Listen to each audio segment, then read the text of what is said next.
do it, I know how to answer the questions. And during my practice test, I was doing very well because I wasn't under pressure. But once I was in the real thing, I took a lot of time in each question, especially in LR and reading comp, making sure that I was responding with the correct answer. And at the end, I ran out of time. Mm-hmm. I understand. Yeah. So basically timing, pacing, taking too long. Yeah. Do you notice trends in certain question types that give you difficulty? No, I was just making sure each one of them was responded correctly. And I was like double checking the wrong answers, thinking to myself, why is this wrong? Instead of like, why is the right question correct? Mm-hmm. And what's your overall accuracy rate on an LR section, would you say? I missed about 6. Pretty good. I mean, that's not a terrible score. It suggests that you already have a strong foundation. Yeah.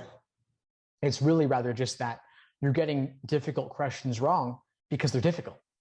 Yeah. And I think I didn't do well under pressure. Mm-hmm. What does your review process look like? I'm trying to do the Socratic method and just like writing pages long and like just one answer, trying to see why the correct answer is right and why the wrong answers are wrong and what drew me to the correct answer or the wrong answer. Just like thinking about my mental process on how I'm responding to questions. Right. And how many questions would you say you've reviewed in this way? About 20, 25. That's good. That's a good number. Have you been attending any of the LR classes, or have you watched any of the previous class recordings walking through the Socratic review method? Yes, just once because I joined recently. Okay. It may take more time and watching more classes, attending more classes to get a better sense of the rhythm of just how in-depth this process can be. It takes a lot of work. Yeah. How long would you say you typically spend reviewing one question in this way? About 5 to 7 minutes. Okay, that might be it. It takes a lot longer, actually. Okay. It can take 20 minutes. It can take 30 minutes when done to the fullest possible extent. Analyze the question from every possible angle, dissecting and rewriting the stimulus, analyzing each of the answer choices and what potentially makes them tempting, reframing the question in a new way with a new topic, like a parallel argument. Okay. To make sure that you fully understand the argument from every angle. It's a lot of work. I actually have 2 classes that were both covering one question. We spent well over an hour and a half looking at this one question from all different perspectives. So I'll send you the links to those classes so you can get a sense of just how much we can squeeze out of that question and the different things that gave people trouble about it. But it takes a lot of work. Yeah, I think I need to spend more time on that. I'm currently shifting from being addicted to just like test after test after test until I bumped into your course, and now I'm doing the Socratic method more. Good. Well, you're on the right track. I mean, that pattern of taking test after test and looking at the results, it's one that's very hard to break out of.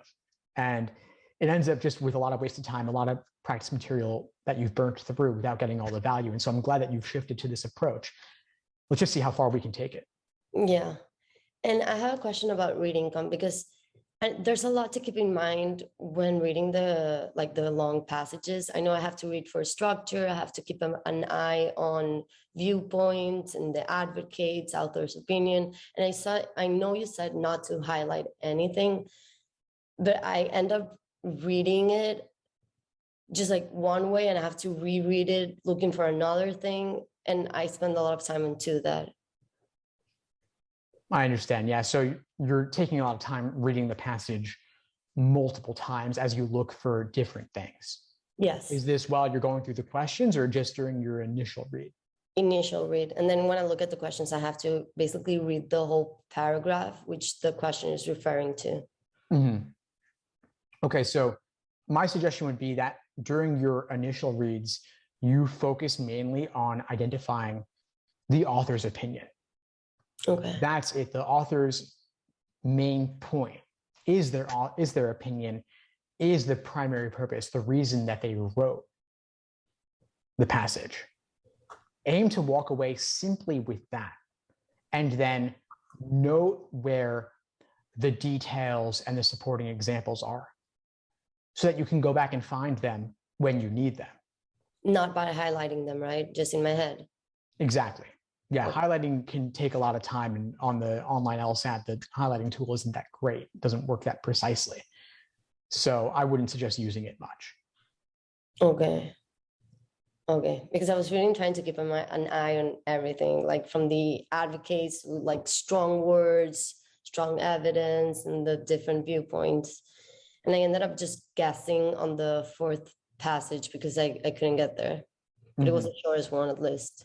Yeah, that's good at least. But my suggestion would be overall, I think you get this, is to just not try to take in everything on the initial read. Focus on that main idea specifically.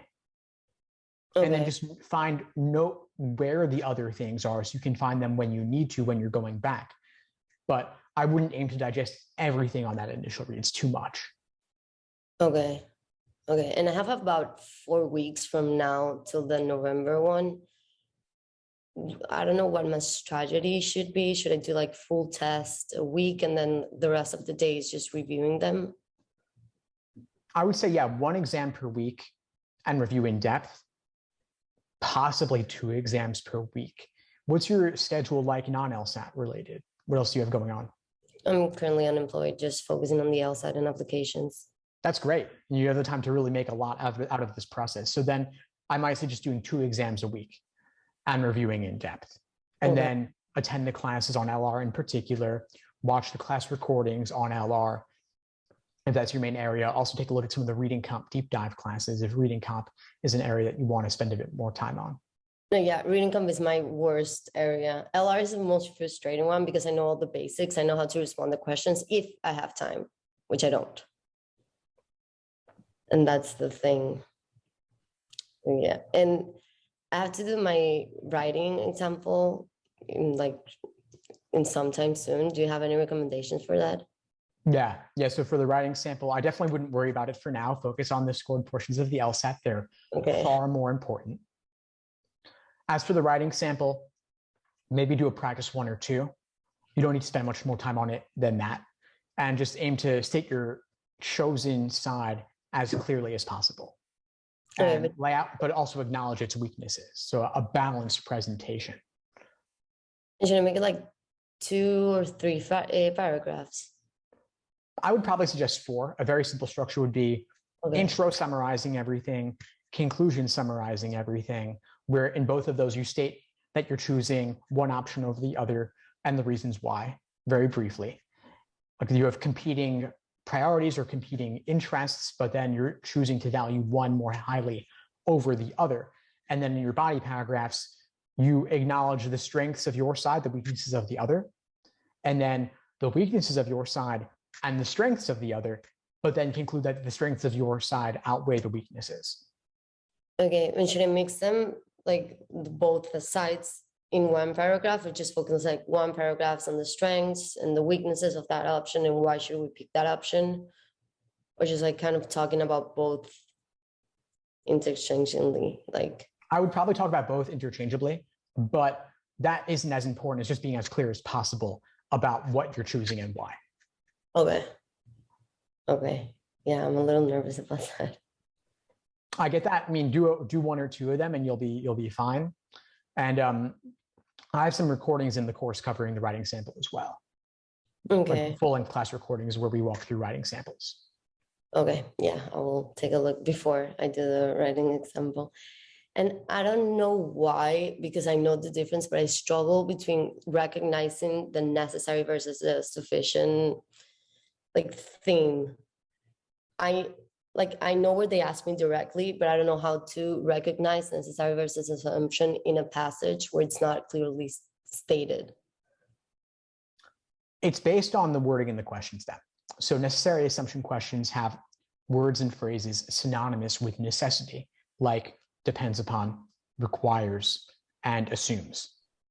Sufficient assumption questions have words and phrases in the question stem synonymous with sufficiency, like allows, enables follows logically if assumed and properly inferred if assumed. That's the very, very brief summary of those differences. I actually have a few workshops covering that as well. I'll send you the links. Okay.